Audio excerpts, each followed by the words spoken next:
Hello, everyone, and welcome to another episode of the Hook Turn podcast with my very good friend Sanbib. So, how are you tonight, Sanbib? I'm very, very good. Interesting topics to talk about, both electric, but one is extremely mainstream, and the other one probably won't be mainstream in the slightest, but has captured everyone's attention in the car world over the past week or so. Even people who aren't really interested in cars have been, reading about it and looking at it and giving their opinion on it. Yeah. Yes. For today's episode, we're really going to touch. Normally, we do three topics because there's so much to talk about with both of these cars. As Sandeep said, one of them has captured the world's attention. The second car has captured Sanbib's attention.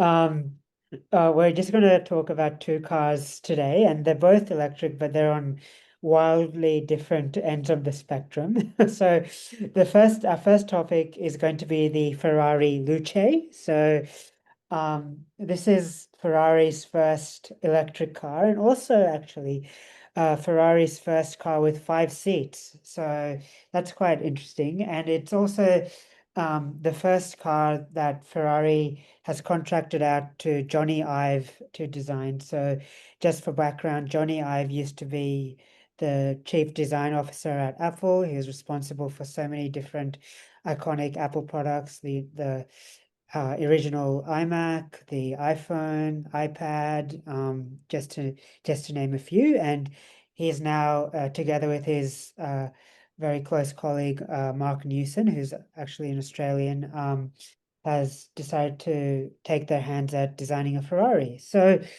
um, I think the design has been the by far the most controversial aspect of this car. So we might touch off on the specs fairly quickly because I think I mean they're very very good, but they're not in the world of EVs where it's you can have very affordable cars produce insane performance figures and acceleration times. The specs by themselves really are nothing like absolutely incredible to write home about. So there's a very big 122 kilowatt hour battery, which is a huge battery, powering uh, four motors. So it's a quad motor setup, and it produces a total of, I think, 722 kilowatts of power in the most powerful driving mode, and at 990 Newton meters of torque. So really incredible,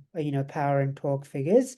It's eclipsed by, other models like I think the new AMG GT four-door coupe, the electric one has similar outputs, if not probably slightly higher. But basically, the acceleration 0 to 100 kilometers an hour in 2.5 seconds. I think the 200 kilometer an hour acceleration figure is 6.8 seconds, which is faster than most cars accelerate to 100 kilometers an hour. So very fast acceleration. The range is, for such a huge battery, not incredible, I have to say. So 530 kilometers on the WLTP cycle, which, given how huge the battery is not amazing. Like it's okay, but not incredible. I think that's partly down due to the wheel sizes as well. So there are 23-inch wheels at the front and 24-inch wheels at the back, which is huge. So that's like, I mean, that's a massive, massive wheel, and probably those rear wheels are, I think, the largest, or at least one of the largest wheels in production on a non-off-road SUV. So. Um, yeah, I think Sanbib. So, do you want to cover off on what your thoughts are initially with the design and how and what some of the reaction has been? Because that's really where I want to focus on. So, like maybe we'll start from the outside and then we'll talk a little bit about the interior, and then we'll cover off on what this might mean for the rest of the industry. Like, okay, so I think a lot of the criticism of the design is a bit overblown. I sort of get what people mean when they say it doesn't look like a Ferrari. I remember I saw this parody where they actually chucked an Apple logo on at the front, and and it almost looks like an Apple car, at least from the back. The rear kind of gives, I guess, if you associate that three light design, two like red Mm, light circle red light design with Ferrari, I guess it kind of looks like a Ferrari. But yes, I will say the front looks more like a car that would be made by a manufacturer that specializes in like technology rather than a mm, Ferrari. So I will say that. However, it does sound like it was the intention because really, unlike unlike every other Ferrari, obviously wasn't designed internally by Ferrari. And I think that that was partly the reason what, like, if they wanted this EV Ferrari to look like every other Ferrari, they would have not, you know, they would have just designed it yeah, themselves, right? yeah, So I think it was a deliberate decision to make it look the way it does, right? Or yeah, like look a bit different. yes. Now, what the logic of why they wanted to make it look different, maybe because they felt like the market for this would be a bit different to the market for a regular petrol combustion engine Ferrari. So they might have thought, okay, if the market for this sort of Ferrari is going to be different, then maybe they might be looking for a slightly different design compared to a regular Ferrari, say. Um, and the interesting thing is that I wonder who the audience for this is for Mm, because it's an EV. I don't know the specifics of what uh, electric charging infrastructure is like in places like Dubai, but I have to mm, imagine it's not that great. In America, we probably are not going to see a whole lot of success in terms of like for this car. Obviously, its design is quite controversial, and on top of that, it's also like being an electric car, it's not exactly a very good environment for electric cars right now in the US. So then we're left with sort of Europe and we're left with effectively China, right? Those two regions basically have the electrical infrastructure to support electric cars, have the take up, etc. So China, I mean, okay, maybe might sell a bit, but really, funnily enough, Ferrari's main competition in China will be their domestic rivals, right? A lot of their domestic Chinese manufacturers, even the extremely high-end ones, actually, I would say the Yangwang U9, mm, while a terrible name, looks way better than this car, right? A lot more traditional supercar like, mm, probably just as quick too. And so, there'll be competition. And in Europe, maybe, but then it's like, who's got the amount of money to spend on this mm, sort of car? And would they be willing to spend it on an EV? mm, So it'll be curious to see who actually ends up buying it. I mean, I'm sure it will sell out to the extent it will be probably manufactured in extremely limited numbers. And some people just buy it for the novelty of it, even if they have no intention of driving it. But it'll be curious to see, who ends up buying it. Now, in terms of everything else, though, exterior wise, I reckon it will grow on people, and I reckon once, like you see it on the more like we probably will not see it on the road for a very long time, but eventually, once people start seeing it on the road, it won't look terrible. What I will do admire is the interior. They actually did do a pretty amazing job on the interior. There is no question. mm, I think it's exactly. I hope the Chinese copy this, and I hope other manufacturers copy this because, like, obviously with not as expensive technology, but the core idea of being like, okay, yes, we're not, no one's going to go back to analog buttons and, no screens. That would just be ridiculous. But recognizing there's that balance to be like, okay, just simply sticking a whole bunch of touch screens everywhere and screens everywhere does not make interior luxurious. I think I'm glad that the Luce has shown that, and hopefully other brands will take note and be like, okay, yeah, like this car, for example, compared to most modern cars, it was a very small touchscreen, right? mm, So it's really good to see that they've focused on like being like, okay, what actually makes a good interior? Because sometimes, if you just want big screens, in a couple of years' time, a $30,000 Chinese electric car will give you probably the same size screens that Mercedes-Benz and stuff are giving you now, those super size screens. So screens are not really going to be something that's going to define luxury anymore or how expensive a car is anymore. So it's good. And so in that sense, I think the interior of the Luce will remain quite timeless in a sense. I mm, don't think it's going to, people are going to look at it in fact, if possible, it might actually be set the benchmark in terms of what future car interiors could look like. Um, and hopefully other brands, like as with many technologies, other brands will look at this and be like, implement into much cheaper cars. So this sort of technology is sort of available to everyone. Um, Otherwise, I mean, there isn't that much to say in terms of like it, you know, as you mentioned already, performance is meaningless at this point with EVs. As you said, you can get Chinese EVs that are maybe only a tiny bit slower than this car. Obviously, in terms of driving, it'll be Faster ones as well. I'm sure you can get faster Chinese EVs, like the probably as well. I wouldn't yeah, be surprised with the Yang Wang U9 Ultra. yeah, It's the quicker than this car, right? yeah, and So even like the whatever Xiaomi SU7, whatever the top of the range version is now. So yeah, yeah, yeah, I think I was reading that the for the instrument cluster, there's like three OLED screens, mm, and the needle is real. yeah, Like, I can't imagine how much engineering that would have gone where they've yeah, got OLED screens, but they've actually had to stick a real needle through it. I believe they're all yeah, these custom Samsung OLED displays yeah, that they're using. So we're talking like some of this technology, it looks subtle, but mm, it's very, very, very sophisticated. And that's exactly the kind of thing that you want in sort of luxury cars, like that understated sort of mm, look.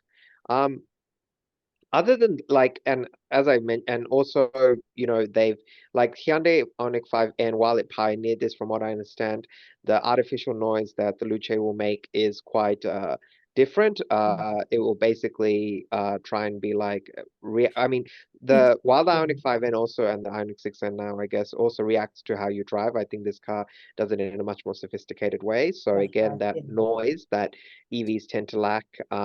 Will you and you know and many critics of EVs are like, yeah, it can go fast, but you don't get the visceral experience of, when you go fast in a regular combustion engine car. They are trying to make up for that. Mm. Um, and yeah, and obviously it's extremely quick charging, 800 volts architecture, so all of that is good. And the range, funnily enough, is actually pretty solid as well. 530 kilometers. That's assuming that's WLTP. That's a pretty solid range because often performance EVs don't have great range. I So mean, given how huge the battery is, I would say it's like, I mean, it's on its own, it's okay. Like, I mean, but given how, like, it's 122 kilowatt hour battery, yeah, like, that's correct. a Yeah, huge battery. And then, I mean, you have, like, just for context, I know this is a completely different segment, but like the BMW, the new BMW i3, that has like a 108.7 kilowatt hour, I think, net battery, and that produces 900 kilometers of range. Of course, that's a significantly shorter model, a shorter vehicle. So this is the Luce is like a much longer car and has way more performance and stuff. But just for context, like I mean, it's not atrocious, but it could be like and it's understandable given how performance oriented this car is, but I wouldn't say it's like the most efficient EV by any means. But I mean, that is also not the focus of this model. So yeah. do we know whether it uses the LFP or an NCM battery? Not sure if that. Uh, I don't believe we do, but I would strongly wager it's an NMC battery. Like Yeah, I would be very surprised just because we do know like the weight figures, and I don't think it's actually like, I mean, it is heavy, like it's more than 2 tons, but it's not like given the size of the battery, I'm surprised it's not like 2.7 tons or right. more than 2.5 tons. So I would be shocked if it's an LFP battery. Okay, cool.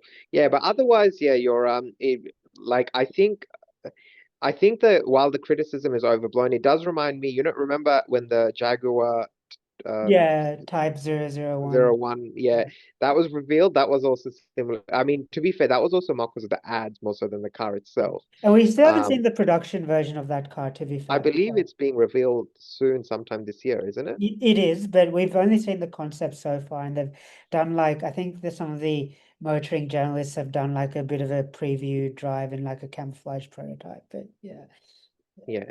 But yeah, it's good to see, I guess, traditional high-end manufacturers being a bit more experimental with their mm, electric cars.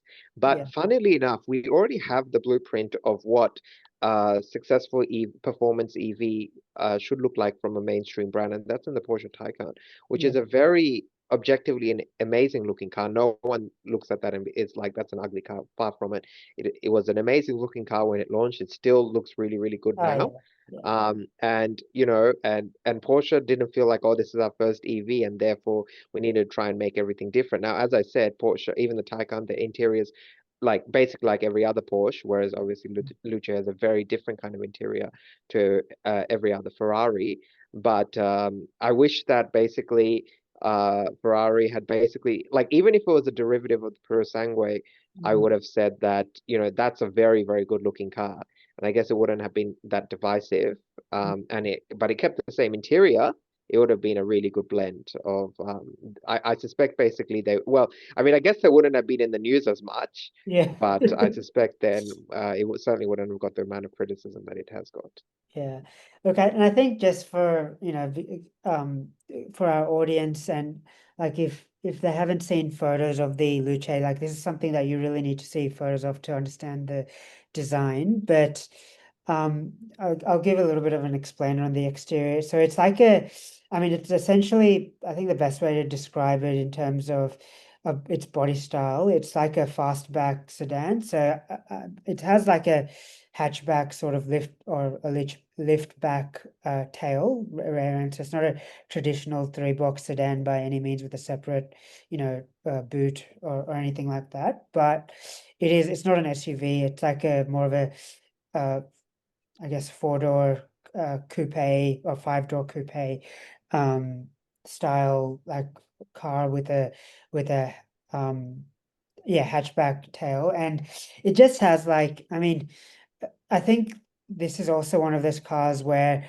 the photos will tell one story, and there's been a lot of keyboard warriors who are, you know, launching a lot of vitriol and a lot of hate on this just from how the photos look. And it does, like, based on the photos, it kind of looks like, honestly, it kind of looks like a bar of soap. Like it just has from the outside, just has like no hips, like yeah, it has no hips. It has like a weird, it's almost like, and the way I remember the way that Ferrari sort of described it, it's almost like it has a very like it's almost like a two-piece exterior design where you have this you have this inner component which is very sort of aerodynamic, and you have like a um it's very sort of downward sloping, and then that's surrounded by what is essentially like a shell. So you have this huge front air wing or front spoiler that allows air to go through like right from the front and then flow over the bonnet and across over the windscreen and then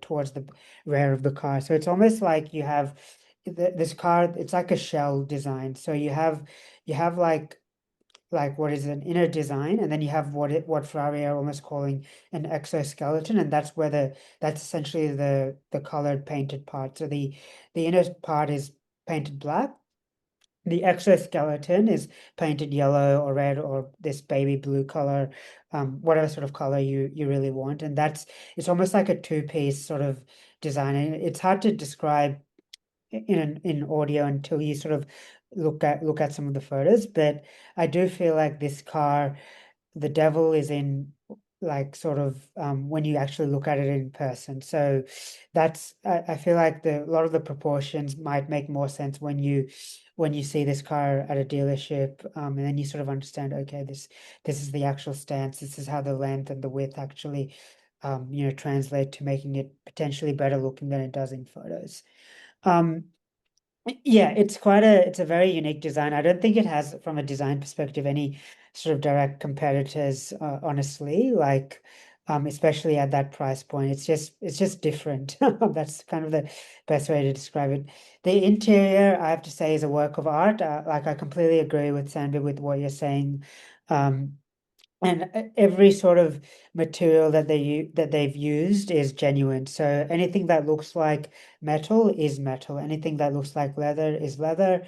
Anything that looks like glass and aluminium, is glass and aluminium. And there's a lot of innovation that is happening in a very sort of subtle way. And so I know, Sandra, you mentioned the instrument cluster. And yeah, it's actually quite insane what they did. So they, to your point, they did ask Samsung to produce like one sort of big OLED screen, but then cut out three holes in that OLED and put in three separate smaller OLED screens, and then somehow have like a physical needle um, within, like sandwich within those screens. So it's like it's almost like the benefit of that is that it's like this seamless merging between the analog and digital worlds. So you have all of the benefits of like a digital instrument cluster. Like you can change what each smaller screen displays. Like you can, if you wanted to display maps, you can just do that. If you want to change the scale on the power meter and the speed, you can do all of that. You can change the when you change the driving modes, the color changes and all of that. So it has all of those benefits, but it has that sense of perspective and that real sort of genuine like mechanical analog feel that you can only get from like a physical sort of product. So it's almost like each aspect of the interior is designed as its own product. So the steering wheel again, you move it's almost like a references all of those classic Ferrari steering wheels. Like it has that classic three-spoke design. It has physical switches, like that physical Manatino switch. So going back to that, really sort of taking inspiration from a lot of those iconic designs. The infotainment display, you can sort of swivel from the driver to the passenger, so that's really cool because it can be driver focused when you need it to be, but then if the passenger wants to have a look, they can have a look as well. Even things like the key, for example, that's the innovation there is the first use of e-ink technology in a key. So e-ink technology is typically something that's only used in like your Amazon Kindle or your Kobo e-reader, and this is actually using it in the key. So when you put the key in the center console, the color, it's normally a yellow key, and that color transfers into the gear lever. So it's almost like creating this sense of ceremony, and you're like it's transferring. It's almost trying to symbolize the transfer of power from the key to the car. So all of these like very small touches, like on its own, they don't like necessarily mean much, but when they're when they're combined together, it's clear. You can clearly see that they've put an insane amount of attention to detail in the interior, and it's really like a benchmark. Like you think that more like Bentley, Rolls-Royce, they're sort of have been setting the benchmark for luxury car interiors, but I think Ferrari, while not traditionally known as like an out and out luxury car maker, like their performance manufacturer, their focus has always been on performance and driving, but they've kind of like taken even the interior game a real step forward here. So I think that's quite like very, very impressive. And I think Sanbib, to your other point about setting the direction for the industry, I really do hope that obviously they can't replicate all these materials and everything in like a much cheaper car, but I do hope that that same like essential philosophy of having genuine materials, having like a right balance of physical controls and digital controls, and not just sticking everything into like what is a glorified iPad.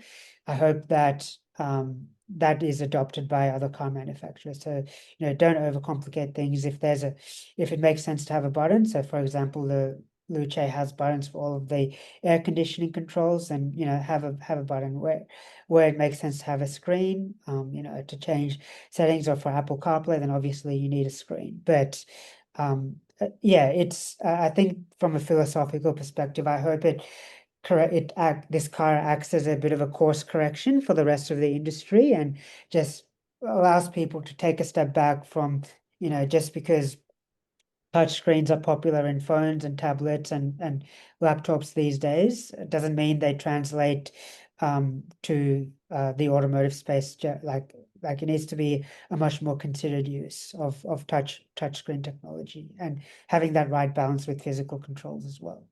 Yeah.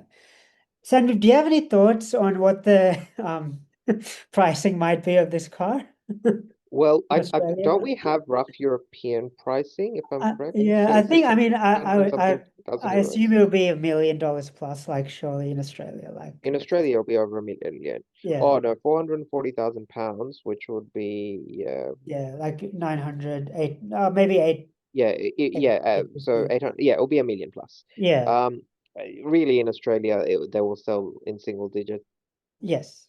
Yeah. realistically. So I don't think Australia is really going to be a market for them. But like I said earlier, I'll be curious to see what they how this car does in Europe itself, and China. Because as I said, traditionally, the kind of customers that would be willing to spend the kind of money that people spend on these sorts of supercars probably don't live in countries with really good EV infrastructure. I don't think the Sultan of Brunei will be, buying himself a Ferrari Luce. Yeah. So yeah, you'll be curious to see basically who actually ends up being the customers for these cars. And yes, as you mentioned, let's hope that, when this releases, like all the Chinese car brands probably will purchase one. The big ones will probably purchase one for themselves and then see basically what they can take and hopefully give it some of these sort of more unique technologies to more mainstream cars. Yeah, I definitely agree. And there's been I think the cool thing is that it's I mean, I guess from Ferrari's benefit, like there was some news when they revealed this car that what was it, the share price dropped by like what 7 or 8% or something. What the hell? Um, yeah, there was that news, but I do think it has put Ferrari back into the sort of zeitgeist, so to speak, and back into pop culture just because of how controversial this design is. And to that point, it's had the similar effect that, Jaguar had when they sort of revealed their new sort of brand philosophy and the Type 001 as well. So um yeah, the design definitely like very unique. You can see definitely clear influences from, you know, Johnny Ive's previous sort of portfolio of work, especially from the exterior design perspective, but from an interior, like, I mean, the easy way, the easy option for Ferrari would have been again to just, put a giant touchscreen in the car like every other, Chinese EV manufacturer and most other car brands these days, Mercedes included, especially, and just call it a day. And the other easy option would have been to let's just make an electric, F80 or an electric 296, and which I mean, technically it would have been very possible, but I do think they deserve credit for pushing the boundary a little bit. And we don't know, like maybe this car will, fall flat on its face and completely fail. Like that's entirely a possibility, but I mean, it won't fail to the extent there will always be enough people wanting to, like say that they've got the new Ferrari, but in the long term, how successful will it be? Yeah. yeah, yeah. I mean, that's the thing. Like I feel like Ferrari also like they'll be releasing another new model, fairly soon after this, and then so this won't be the latest Ferrari for a very long time. But yeah, I think it is like it's a definite like, it sets I hope it does set the direction for the industry for years to come in terms of where to aspire to with interior design. Um, okay, and I think speaking of setting direction, I think should we move on to our second topic, Sanbib? Yeah, we should. So also talking about an EV, but very different kind of EV, I Yes. think.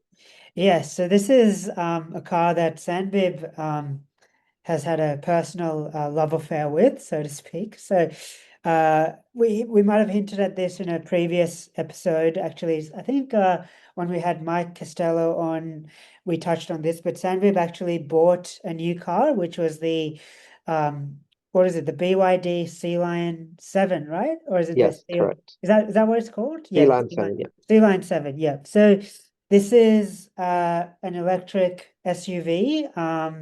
It's essentially the BYD's sort of direct rival to the Tesla Model Y, although it's more of a coupe SUV, so to speak, as well. So, Sanbib, do you want to talk a little bit? Maybe do you want to start about, why you like the buying process, why you decided to choose this car, and what other options you were looking at, if any? So yeah, I decided, like a lot of people, after petrol prices started to rise, after the war in the Middle East began. Prior to that, I had been thinking since the beginning of the year of getting an electric car, but I probably wasn't really seriously considering it Mm. until, yeah, petrol prices started to increase, and then the timing worked out that BYD were running a promotion where basically for the Sealion and two other cars, which I can't remember, they were basically covering all on-road costs. Mm, And so that meant that I would save about $4,000. And so I figured that, okay, this might be a good time to jump in. So I sort of went to a local BYD dealer just to check it, not to purchase it from there, but just check it out live, check out the space, etc. And then I came away quite liking it. So I was like, okay, this feels like it will be a good purchase. And again, because that promo was running where, yep, you wouldn't have to pay any of like the on-road costs like stamp duty, dealer delivery, CTP, etc. I was like, all right, might as well purchase it now because it's not like it's going to get any cheaper. mm. So, yep, I purchased it. It was fully online. It was weird how simple it was. You just literally put your name, your email address, and pay $1,000 deposit, and that's it. That's all I had to do. Mm. Then about 3 weeks, exactly 3 weeks after, I got an email with the contract where I think the contract took me about 10 seconds to sign. You don't even need to sign anything. You tap on three predetermined things. Did It you read the automatically, contract though? I did read the contract. You tap, but the main thing in the contract really is that just to confirm that I was getting the price with the on-road costs covered. That was really all I cared about, and it confirmed that. Otherwise, there wasn't much to it. You tap on three things. I did it on my phone, no less. Didn't even do it on a laptop, and then signed it there, submitted it, and Mm, then another 3 weeks after that, I get a call from BYD Parramatta, and they're like, "Your car's ready to pick up in 3 days' time." I was like, "Okay," and then yeah, that was it. It was weirdly like if for such an expensive purchase, it felt very straightforward. I know Tesla and other brands are exactly the same. And weirdly enough, I think it's actually a very good tactic because when you reduce barriers to purchasing things, it makes mm. it much easier to purchase it. Like people are going to be more hesitant if they have to sign 1,000 things or click through 1,000 steps before they Yeah. can purchase their product. So by sort of doing this, I guess it meant that yeah, it was easier to sort of make that decision. So then I picked it up. I've obviously been driving it now for a number of weeks, and Mm, yeah, it's been interesting because because obviously I have a wall box. I didn't have a wall box installed for the first few days or first week or so, so I did have to use a rapid charger to keep it charged. But once I installed a wall box, now I haven't more or less haven't had to use a rapid charger. mm, And even then, like with a wall box, with my driving, I only need to really charge it once every 5 or 6 days. So mm, it's hardly like I'm charging it all the time. mm. And yeah, you're it's been quite interesting. Now, first of all, I remember when I was driving it out of the dealer for the first time, I was like, I wasn't sure what I was expecting, but it was my first time ever driving an EV because I've never driven. I've been a passenger in a Tesla multiple times, but Yeah. never driven one.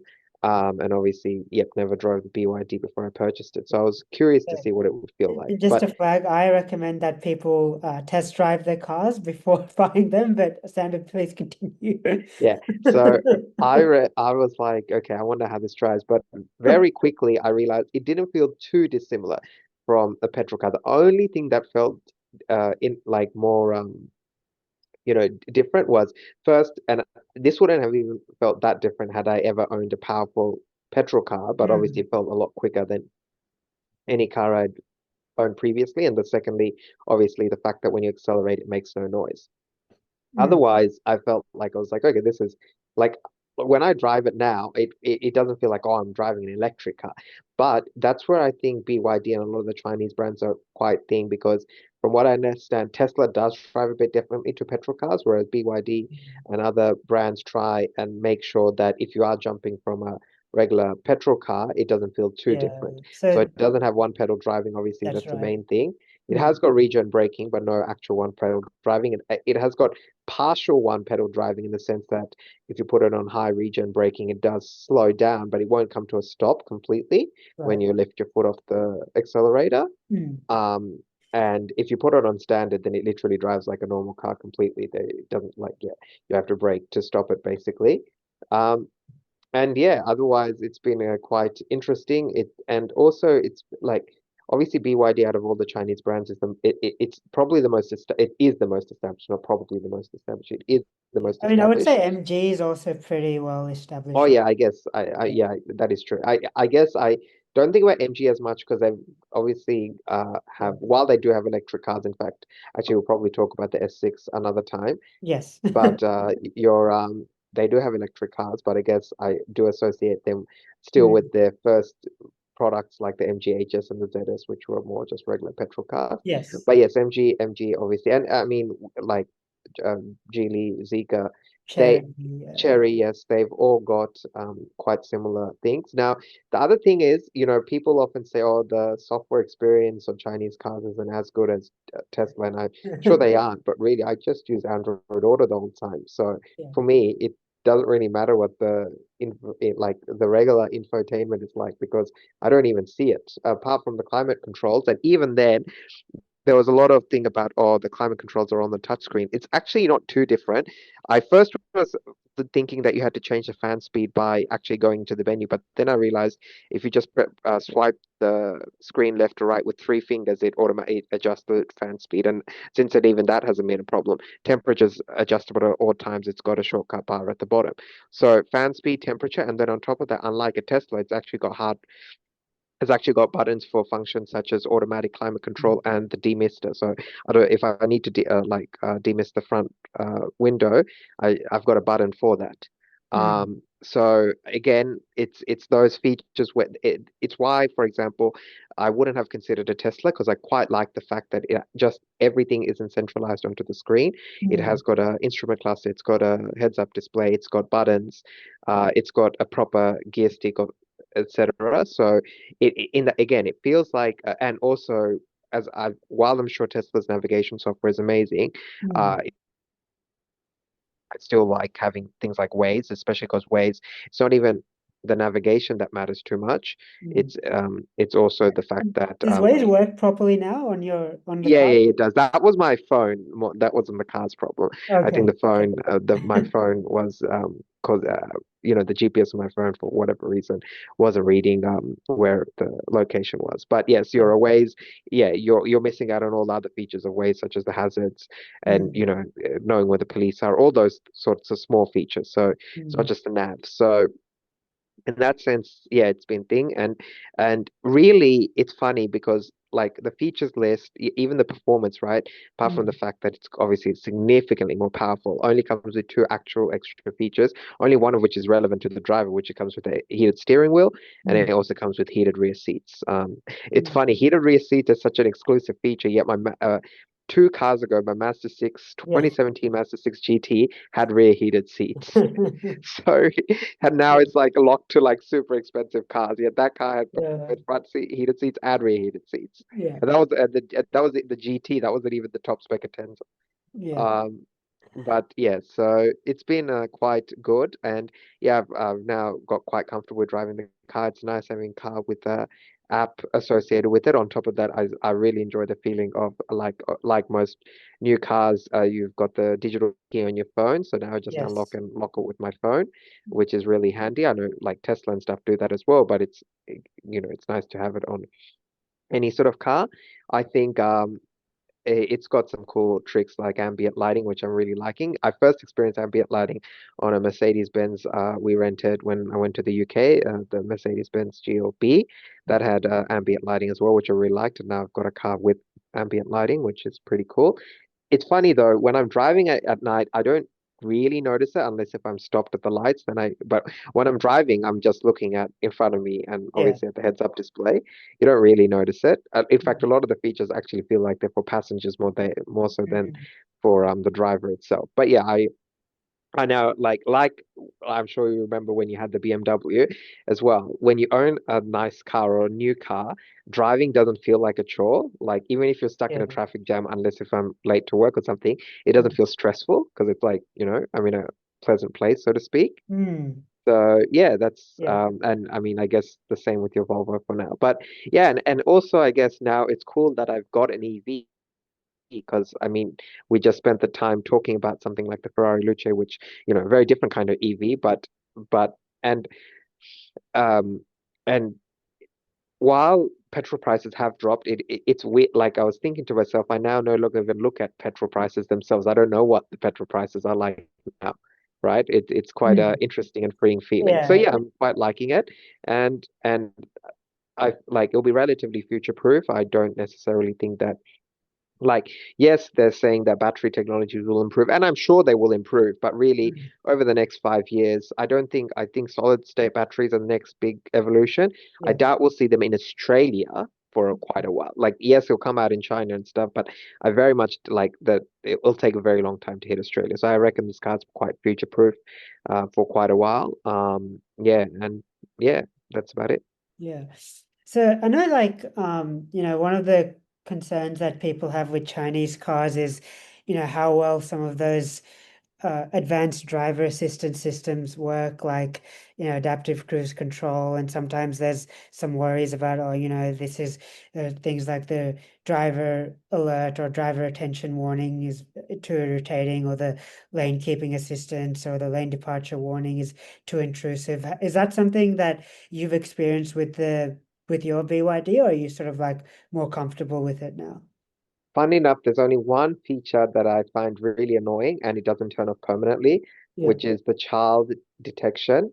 And the Okay. reason that's What's super the annoying child? is Is that like what's the child detection? Is it that the, basically, if yeah. it thinks you've got someone sitting in the back seats and the car's turned off, it'll start blaring.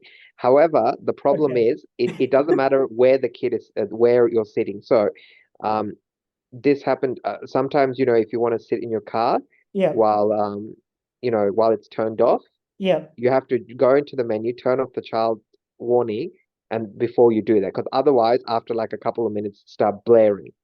Oh, and And that's it's not even if someone's sitting in the rear seat. Okay, I sort of get the yeah. logic if someone's sitting in the rear seat. Yeah. Even if it's just you in the driver's seat, it'll do it.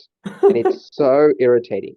So, like, you either Okay. do that, turn it off, Yeah. or, well, and I read this on the Facebook group, Yeah. it's an EV, right? So, unlike a petrol car, you Yeah. can just leave it on. Because you know how with a petrol car, if you Yeah. put it in park, turning it off because otherwise it's burning fuel and stuff. With the electric car, Yeah. it's not really doing anything. So Yeah. they were like, if you don't want that to happen, just leave the car on, put it in park and leave it on. So like, you don't need to treat it like an electric. In fact, you can treat it like a phone. It's not like when Yeah. you stop using a phone, you turn off your entire phone, right? And the car doesn't automatically turn off or anything. It just stays on if you walk away. It stays correct. Yeah, it stays on you. So that's the way that if you just want to sit in your car without Yeah. the thing going off and you don't want to have to turn off that child warning every single time, Yeah. that's what you do. So now, okay, if I do sit in the car, leave the car on. That way it doesn't happen. The other thing is, so the intelligent speed warning, Yeah. thankfully, once you turn it off, it's permanently off. So I turned that off and now it doesn't bother me anymore. Funnily enough, the driver attention monitor, I've Yeah. actually found it's okay. It Okay. it it it genuinely actually does do its job. Like when I'm looking at the touchscreen too long, it actually does warn me, but otherwise it's perfectly fine. If it sees me yawning, Yeah. it tells me you're tired, take a break. But like the times it warns me about thing, it's actually like it's not a false alarm. It's been pretty accurate. I've Okay. actually been quite surprised. Okay. So That's so that's good. not actually been a problem in the slightest. Yeah. Um, yeah, your otherwise and the lane departure is exactly the same as my T-Roc, no difference. Yeah. So I haven't had a problem with that. Okay. That's good. Yeah. Systems have not had any false alarms, no problems with that. The Yeah. only thing is that the uh, well, like all Adaptive. of the cars, different names for it, but Yeah. basically cruise control with lane trace. Yes. So BYD call it intelligent cruise control, Volkswagen call it travel assist, but all Yes. of them basically do the same thing. Yes. That is definitely not as good as my Volkswagen. Okay. Um, it's not terrible, but the other Yeah. day I drove to Gosford, and if you drive to Gosford from Sydney, the M1, it's a bit uphill, Yeah. and it really was not liking it. It was constantly disabling it, and Uh, like I'd have to take back control of the car. Whereas with the okay. T-Roc, no problems. Okay. Like my So old Volkswagen T-Roc, like no problems. could It it would do like that. could it like sort of maintain the distance to the car? Yeah, when I mean it turned itself off, the adaptive cruise control part was fine. It just couldn't stay in the middle of the lane. Yeah, Ah, so okay. that's what it Okay. was struggling with. Yeah. Okay. So, Okay. That's so interesting. yeah, on a flat road, it's mostly fine. Yeah. But yes, it's but even then I have to monitor it a bit. Like with the Volkswagen and Toyota thing, you can Yeah. basically almost close your eyes, Yeah. right? It's so accurate and so reliable. You can basically close your Well, eyes. With and the you shouldn't BYD, close your definitely can't eyes, do but that. yeah, yes, Yes, I see your you're point. But yeah, but you yeah, can trust it a little bit y- more. Yeah, yeah, you can trust it quite a bit. Yeah, yeah, correct. So yeah, that's the only thing that isn't quite as rock solid as, my old car. But yeah. otherwise, I have had no issues whatsoever with with any of the tech inside. It's all highly customizable in the within the settings as well. Oh, Yeah. that reminds me, and you'll remember this. Initially, the indicator sound, the default indicator Oh sounded yeah, this that very yeah. annoying sound, So and I then think we should just for clarify. So for context, I have sat in Sanbib's car once, which was I think what like the weekend that you bought it. Was it the same weekend? Like three not quite days, the same weekend, a or was it couple the of days weekend after. Yeah, after? yeah, Yeah, yeah. maybe the weekend after. And like, I mean, look, I have to admit that Sanbib and myself, we have like different preferences with our cars. Like we have different tastes, but I did decide to sit in Sanbib's car and we drove to like a restaurant and had dinner. But yeah, the one thing that infuriated me was this bloody indicator noise, which sounded like the sound like the ch warning chime you get in every other car when when somebody has forgotten to put their seatbelt on. So the same irritating noise, and it was really pissing me off. But yes, Sandra, you found a solution. Yeah, you can switch it from it. So that it was on the brand indicator. Literally, there are two sounds for Yeah. the indicator. One was brand, which was that sound, and the other was standard. So I Okay. switched it from brand to sta I don't even know how you can describe it as brand. Like, what a strange name for a setting. Yeah. But yep, I switched it from brand indicator sound to standard indicator sound, and now it's Yeah. got the traditional click Oh, good. indicator Thank God. sound. So that's now fine. But Okay. yeah, no, so small quirks like that have been interesting, and yeah, I guess with the Tesla, everything is extremely refined. But as I said, Tesla first, I cannot imagine not having Android Auto, and especially not having Waze, Yeah. and also not having everything on the touchscreen. It's funny because the touchscreen on the Tesla and the BYD are exactly the same size, I believe 15.6 inches. I think the newest Teslas have a 16-inch screen, but Yeah. basically they're all the same screen size, right? Yeah. Yeah. Yet your BYD wasn't like, okay, we've got the same screen size as the Tesla, therefore everything should be on the screen, Mm. right? It's got like, and the heads-up display especially has been so handy, and the brilliant thing of this apparently doesn't happen with a lot of heads-up displays that it gives you nav directions with smartphone mirroring. Some heads-up displays only give you Yeah. nav Actually, that's a directions good. Yeah, only if you that's use the good. native Yeah. navigation thing, Yes. and some only support Apple CarPlay, for example, for their directions. Whereas I've got Android and it still supports Android Auto. On top of that, it supports Waze as well, not just Google Maps. Oh, So fantastic. it's a very, very nice feature. Mm.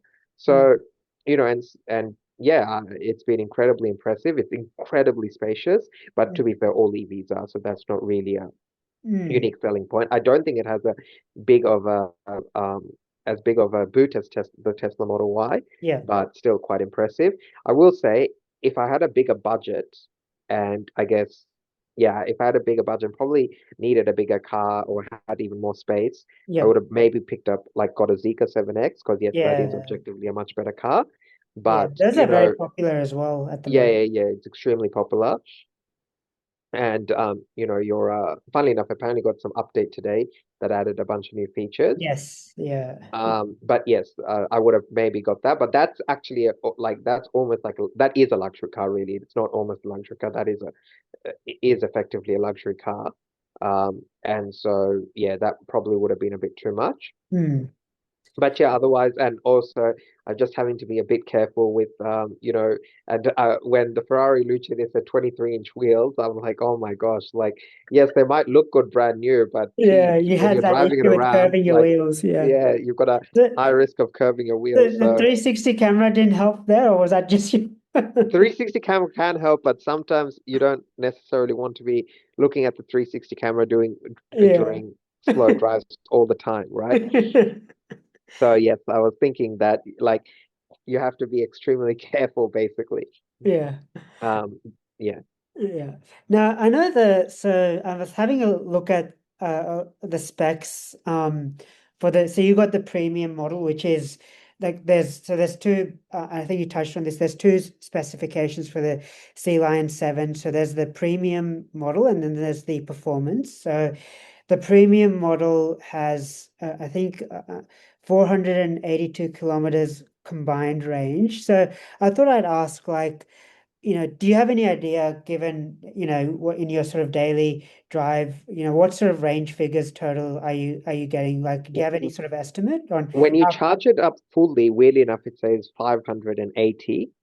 Okay. It's very Okay. optimistic. On Yeah. my drive to and fro work, it loses about 5%, which is Okay. pretty And how many reasonable. kilometers is your drive to and from work? I believe 26 all up. I think 13 kilometers each way. Okay. So 20, okay, 26 and 5. Okay. Yeah, and obviously in traffic, so which EVs really Yeah. like, so low Yeah. speed driving, relatively speaking. So yeah, Yeah. it works out quite nicely. But yeah, I've never. So I took it to Gosford, and it was like I never had to worry about range either. Like broadly speaking, and also like as I've realized, so that's another thing. Obviously, when you get an EV, you have to install probably a couple of apps. If you're Hmm. regularly you're driving far, you have to install basically every single EV charging app, BP Pulse, Amp Charge, Tesla Supercharger, Mm. thing, ChargeFox, EV, like the EV IE one, Mm. etc. So you've got to install a bunch of the apps, Okay. on top of PlugShare, which basically tells you wherever you are, where the nearest chargers are, and you can filter depending on, whether they're even accessible for you or not. And also a better route planner, which if you're going on a road trip, tells you, okay, this is where you should stop, etc., etc.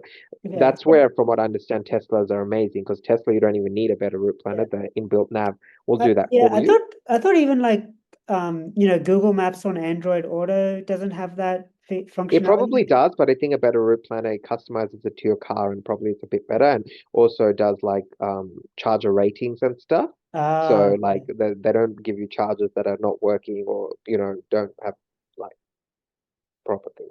So yeah, that's probably it. Okay. And have you had to charge your car, like maybe on your Gosford trip? Did you have to charge it at a public charger or a DC Yeah, fast I charger? briefly topped it up, not because I needed to, but just Yeah. just in case. So I Yeah. briefly topped it up by uh 40% or so and at a BP pulse. Okay. Um How was that? What was the charging speed like? And About 100 kilowatts, which isn't that fast, but it's yeah. not terrible either. Okay. And Yeah. how long did it take? 40% took about 20 minutes. So that's from like, It was literally from 44% charge to 85% charge. Took about okay. 21 minutes. Yeah. Okay, I mean, it's not terrible.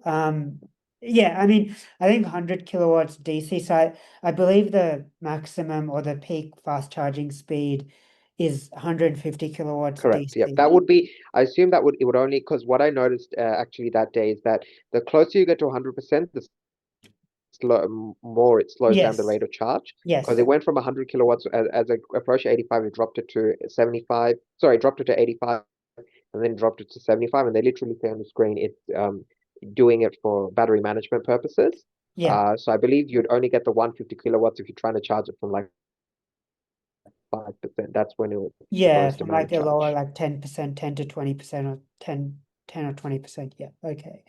Yeah, I think that makes sense. I believe typically EVs, like, they start with a very fast peak charging speed, if that's whatever's the maximum is possible, and then they sort of tail off as the battery state of charge increases. So yeah, I think that's fairly typical. I will say that, like the latest EVs with the 800-volt architecture can charge quite a bit faster. So, like for Does example, the Tesla, but the Tesla Model Y, I believe, is still on 400, isn't it?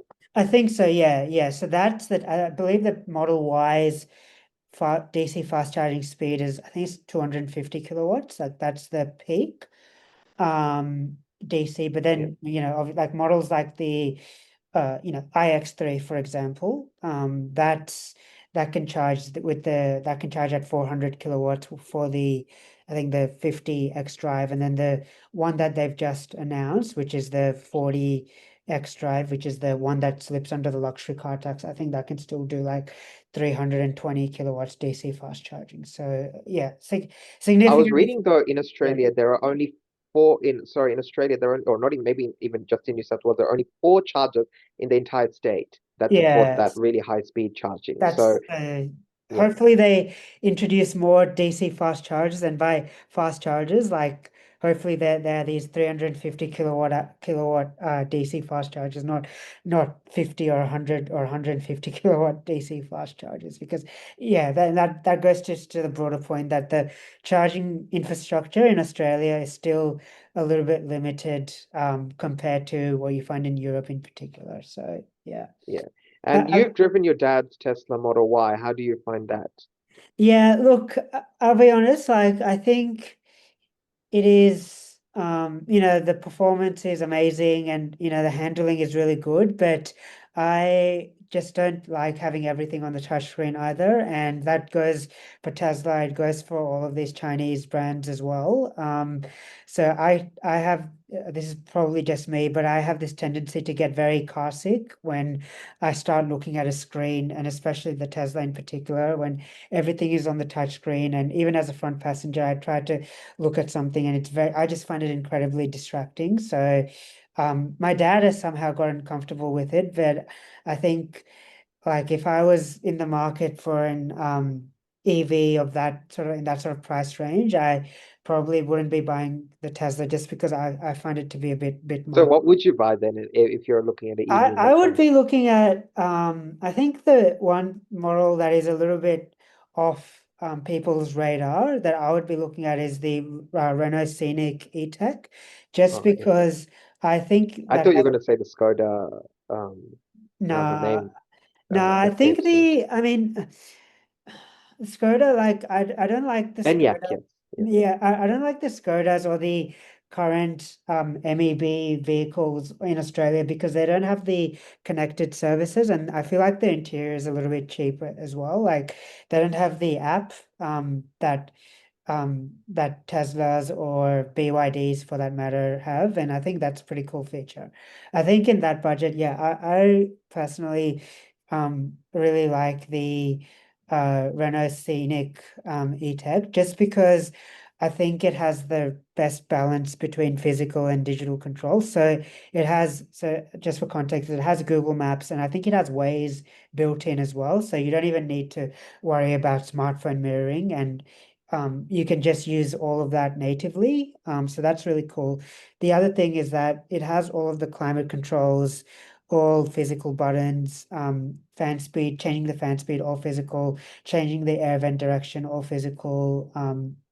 You know, the steering wheel has all of the physical controls as well. Everything from the gear shift to the indicators and all of that stuff. It has a proper instrument cluster. I really and I like I think it has a good range as well. So the WLTP range is I think 620 kilometers, which is pretty good for its price. Yeah, and I like the design as well. So that's sort of the model that I would look at first. So it is, of course, very you know, not something that comes first to mind in many buyers. And Renault doesn't really market it, but yeah, I would look at that, and because it's nobody really buys it, I try and haggle and get a good deal on it as well, because Renault still uses dealerships, so I think they, especially if I was looking now, with end of financial year coming up, I would be looking to haggle and try and get a good deal on a Scenic E-Tech. Yeah, I think that car is a little bit underrated. And I kind of like the design and that sort of balance between physical and digital controls. But yeah, that's Yeah, that's fair. yeah. Yeah, and yeah, that does make sense. I think that I simply want to consider it because I think it's just overpriced. Isn't it in the Yeah. 60s, the price? I think so. I think there's two specifications. I believe it starts under 60, but then what they call the Esprit. Actually, let's have a look. Renault Scenic E-Tech pricing and specs. So I think um so so it starts from 55,990 before on-road costs. So that's the sort of the base model, and then and so that oh sorry, pardon, I should there's three specifications. So it starts at 55,990 plus on-road costs for the smaller battery. So that's 60 kilowatt hours, 430 kilometers WLTP range. So Then the very short range, yeah, very very, short yeah, range. relatively short range. Yes, agreed. Then the long range is 59,990, which is the bigger 87 kilowatt hour battery. That's 625 kilometers of range, more power as well. And then the top spec Esprit Alpine is 65,990. So, yeah, I mean, I would maybe consider like the mid spec Techno long range. I think that's gives you sort of decent. I mean, decent features as well. It has all the safety tech. Yeah, I think for under 60, I would try and probably haggle to maybe fit that price drive away. So that would be sort of my pick. Yeah, I think it's and I think in terms of what the top spec adds, I think in massage seats, power adjustment. So that's pretty disappointing that there's no power seats, it seems, for um the mid-spec model. That's a bit shit to And be. this is where again these European brands and they're like the Chinese brands, they throw in everything, even in the Yes. base model, right? Yeah. They Yeah. don't like their trim levels. I mean, often they don't even have trim levels, but even their base trim level really doesn't leave you wanting, right? Mm. They were saying the BYD Atto 1, even the essential version has a lot of, core features. Yeah, from the Um, technology perspective. Yeah. yeah, in terms of technology. So again, Yeah. like they need to realize these European brands, if they want to be competitive with the Chinese, their Mm. base model and the Kia EV5 is the same, right? They often advertise the Kia EV5, the cheapest one is Mm. 49,990 drive away. But then when you There's look at the nothing. features, Yeah. there's nothing. Yeah. It's got an incredibly small battery and like Yeah. it's like a poverty spec car almost. Yeah. And and yeah, so yeah, And it's the same with like the EV3 as well. Like they have like a lot of the nice good features are locked to the what is it, the the GT GT line. line. Yeah, Yeah, yeah, yeah. yeah. So Exactly, which is in the 60s for a small yeah, SUV. which So is value for money wise, the Europeans they think they simply cannot compete with the Chinese in terms of like the features. Like I said in my Sea Line 7, I feel like really yeah. I mean the performance has heated steering wheel and heated rear seats, but mm, broadly speaking, there's almost no feature. I'm like man, I like it has everything basically really that you need. mm, yeah, So, yeah. So yeah, and I guess Tesla, to its credit, does the same as well. Even if you buy a base Tesla Model Y, pretty much has everything. It's only the range and the power that really does it. But unfortunately, the European brands and the Korean brands and the yeah, the especially non-Chinese brands basically. yeah, Yeah, yeah, yeah, and I think that goes to that central sort of question where, you want to decide like what's important to you. Like of course, if you want all the features and you want to tick all the boxes at the lowest price, then you can't beat the Chinese brands. If you want a little bit more balance between, you know, so-called technological or design sophistication, then maybe you want that balance with physical controls and stuff, then maybe you look elsewhere a little bit as well. So yeah. But as we've constantly said, it's thanks to the Chinese brands that these other brands are even semi-competitive. yes, So yeah, like even if they're on notice, you aren't definitely. planning on buying a Chinese EV, you should be Yeah. incredibly grateful that they exist because it's the reason why the European EVs and the Korean EVs can't charge even more for their cars. Mm, yeah. So, Yeah.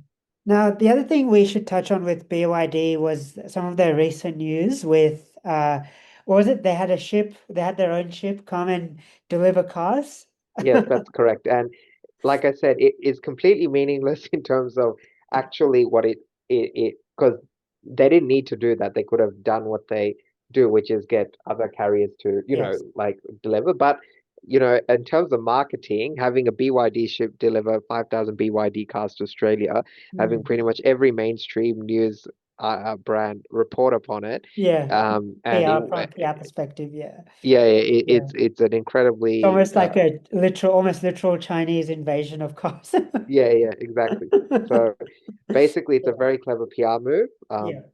The fact that if you go on BYD's website, they allowed you to track the vessel, Oh, did they? Okay, I didn't yeah, know yeah, they had a link to track the vessel like while it was coming to Australia. that. So yeah, you're very, very slick marketing, Mm, and like I'm very curious to see. They were second in April, third in March.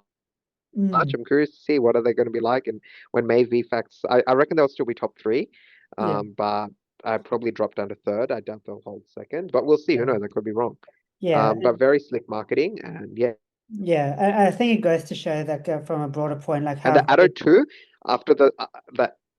Yeah, yeah, agreed. And the Addo 2 as well, from what I understand, is it's and looking at the Facebook groups and stuff, is becoming extremely popular. Small SUV, $35,000. mm, Like it hits every mark. So that I reckon after the Sea Lion 7 will be another huge hit. And it's also a pretty good looking car because unlike the Addo 3, mm.